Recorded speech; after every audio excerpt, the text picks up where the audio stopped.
Yes mga guys, no? Ang Amerika pumayag na daw. Pumayag na raw mag-deploy ng mga rocket system sa Pilipinas. Wow! Malupit 'to mga kababayan. Magde-deploy na ang Amerika ng mga missile system o rocket system dito sa Pilipinas. Lagot, yes, lagot Daddy. mga incheck, no. Bilang ito daw magde-deploy ang Amerika ng mga rocket system para lang sa Scarborough Shoal. Ayun ang malupit doon mga kababayan. Para lang sa Scarborough Shoal, yung mga missile system na yon tatama lang para sa Scarborough Shoal kasi nga itong mga incheck na to, no, ang kukulit talaga. 'Di ba? Ang kukulit nila na gusto talaga nilang kasi nga gusto nilang magtayo kunwari ng nature reserve. So ang ginawa ng Amerika at Pilipinas, nagkasundo na mag-deploy ng missile system para lang sa Scarborough Shoal. Matindi, malupit, ha. So itong ating bibigyan ng ng reaction video, criticism, komentaryo, at pwede rin naman kayo mag-comments diyan mga guys, no, mga kababayan. So kung bago pa lang sa aking channel, please like and subscribe na lang muna sa ating YouTube channel bago tayo mag-umpisa. And also please paka-subscribe din kay Melv's Castle. So sa kanyang video to, no, na ating bibigyan ng mainit na reaction kasi itong maintik na to nakakabwisit talaga. Sige, iumpisa na natin. Department of War Secretary Pete Hegseth at Defense Secretary Gibo Chodoro inanunsyong bumuo ang Pilipinas at Amerika ng Task Force Philippines. Ang Task Force Philippines ay hukbong pandigmang nakatutok lang talaga sa Scarborough Shoal. Ibig sabihin, may sariling missile system na papasabugin kung magkakagulo sa Baho de Masinloc. Matatandaang may balak ang China magtayo ng nature reserve. Pero babala ni Secretary Hegseth, hindi naman daw papasabugin agad ang HIMARS basta hindi din magtatambak ang China.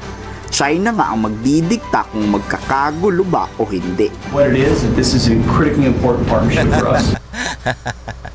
Ayan na. Nagkasundo na maglalagay talaga ng missile rocket system para lang sa Scarborough Shoal. Patay kayo mga incheck.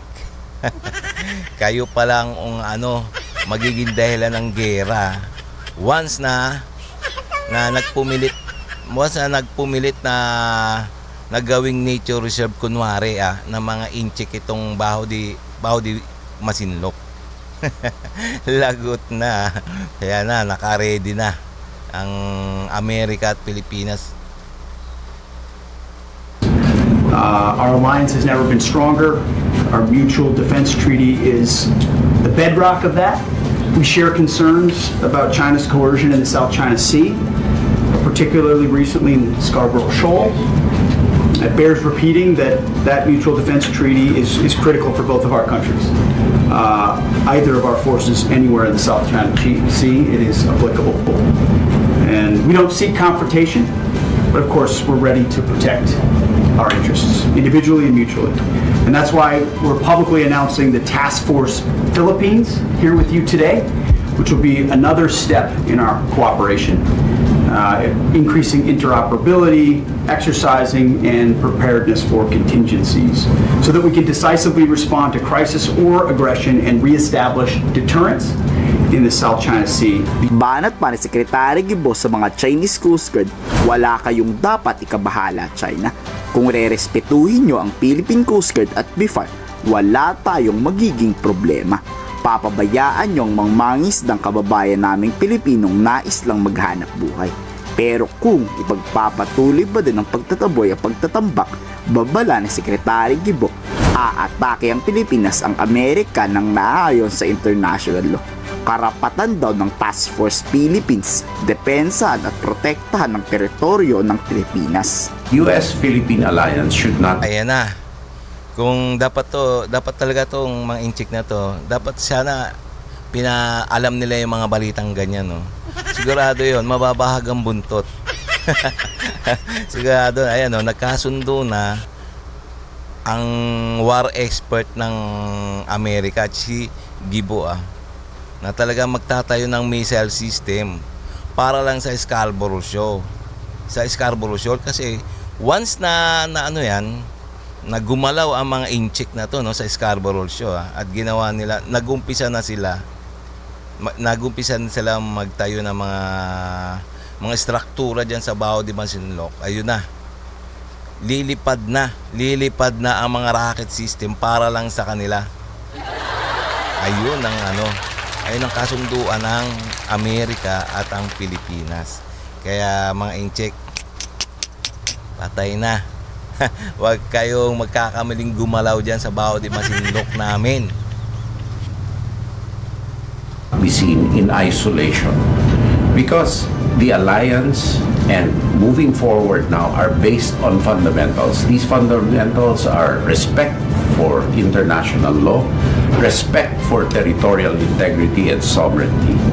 And so, as Secretary Hegseth said, it is not only important for both our countries that we interoperate deeper, better, we deter better, we add more allies, because freedom of navigation, respect for territorial integrity and sovereignty are not only important for us but for the whole world, given the strategic area that the Philippines occupies in the whole world economic supply chains and the security environment.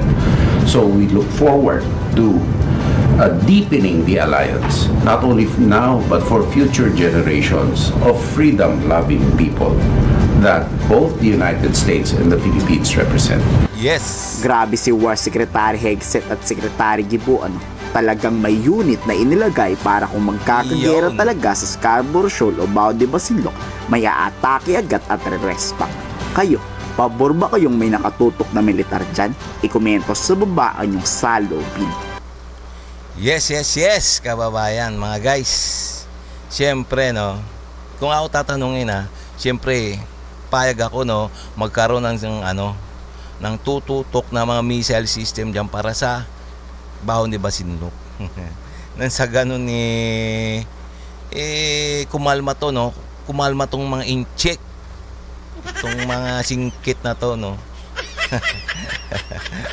Okay, ewan ko lang kung makagawa pa sila dyan sa Bao de Masinloc. May nakatutok na talaga. Okay, no? So, ganyan talaga talagang magkakampi talaga pagdating sa depensa ang Amerika at ang Pilipinas. Okay, no? So, hanggang dito na lang tayo, mga kababayan, no? Ngayon, kung nagustuhan nyo yung mga ganito mga reaction video na katulad nito, please, bago tayo magtapos, like and subscribe na lang muna sa ating YouTube channel, bago tayo magtapos. Nang sa ganun, ma-update pa kayo sa mga video na aking pang i-upload sa mga next susunod na araw. Okay, no? Maraming salamat.